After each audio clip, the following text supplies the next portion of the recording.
Hello guys, in this video I am going to show you how to change the login method in the Stocard application.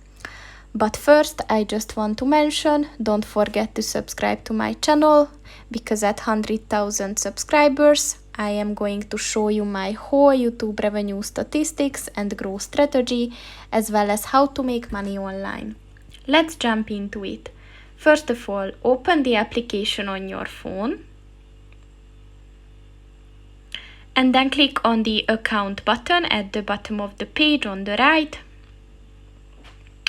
and then click on the manage account button at the account section, and then at the edit information section just click on the change login method button.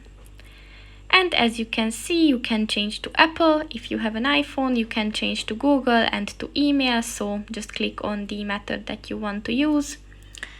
And that's pretty much it for this video, guys. See you in the next one.